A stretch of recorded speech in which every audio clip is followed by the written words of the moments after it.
Nigerian students hitherto suffered loss of admission due to the carrying capacity prescribed to universities by the Joint Admission and Matriculation Board (JAMB). Then came the concept of open and distance learning, which scholars believe had been in existence in the 60s and 70s, where Nigerians earned degrees from UK without necessarily relocating there. The concept, with the basic idea to create an opportunity for learning to take place without confining learners to a space, has admitted over 15,000 students across the country. Today, technology has become the major driver of open and distance learning in Nigeria and across the globe. Though Nigeria is yet to fully embrace distance learning in its real sense due to lack of infrastructure such as stable electricity and cost of data, it has what experts refer to as blended learning, which is a mixture of distance and face-to-face approach to teaching and learning. We decided to raise some concerns regarding the operations of ODL and how the regulator has confronted them. The Deputy Executive Secretary and a one-time Director of ODL at the National Universities Commission, Dr. Suleiman Ramon Yusuf, said, when properly harnessed with quality teachers and the needed infrastructure, ODL will become a veritable tool for mass instruction, failure of which he said the reverse will be the case. There's this general saying that open and distance learning is a veritable weapon of mass instruction, which in the wrong hands can be a veritable weapon of mass destruction. Because in an attempt to massify education, that is to enhance access massively, if you do not achieve the delicate balance that you must achieve, because once you expand access, tendency is that quality will suffer.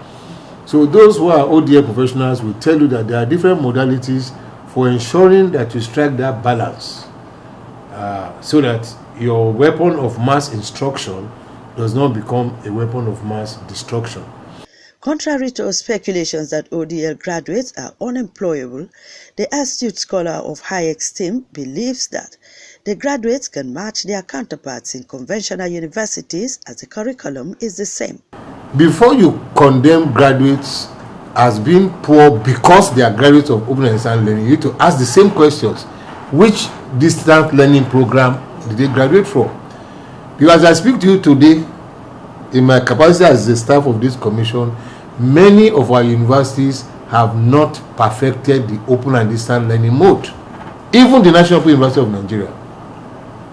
There's a learning curve. I know, as a matter of fact, that there is an intensive training program going on at National University of Nigeria today, where lecturers, academic staff, some of them for the first time are beginning to understand what a virtual learning environment is.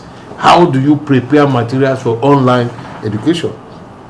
So, for us in Nigeria, the truth is there is a learning curve as far as open and distance learning is concerned. By 2009, when NUC stepped into regulating distance learning, most of the so-called distance learning programs there were indeed part-time programs, because students used to congregate there on Fridays and Saturdays. But by 2009, when we cleaned up the place, brought out our guidelines, then people started understanding that these materials are not handouts, because before then, most of the materials they gave to distance learners were handouts, sometimes photocopies of books. But we said no. On the challenges posed by COVID-19, Ramon Yusuf encouraged the federal government to intentionally invest in education and academics so as to build a vibrant education system that will become an envy of all. Is that education at all levels is like a chain, and it is well known that a chain is as strong as its weakest link.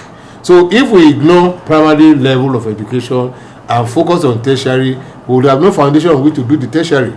So all levels of education, we must reinvent ourselves in Nigeria and begin to move away from lip service. We need to put our money where our mouth is, invest in teacher capacity building. I'm happy with what the president is doing for teachers now, but we need to go beyond that. Let the teachers, get the enabling environment which is a loose term we use in Nigeria for everything. But the truth is, teachers can only give what they have.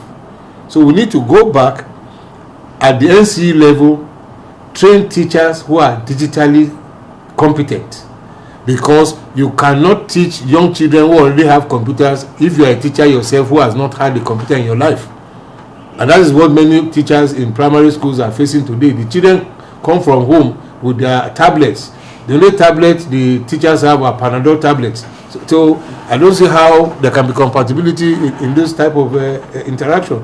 So we need to go beyond paper budgeting. You know, education in Nigeria is budgeted by the envelope method. So when you open the envelope, what you see is what you see. And there is no way we can build education on the basis of go and manage what you have. We need to invest. See, there's a difference between funding education and investing in education. When we spend 1 billion and 99% of it goes into salaries, that is just spending. Investment means what infrastructure? Because if you look at e-learning, there are many loopholes that need to be blocked. One of it will be the students. Many of our students are from poor families. So if you use the children of the elite, okay, to say, oh, they all have smartphones. Some don't even have palazzo phones. They have no phone at all.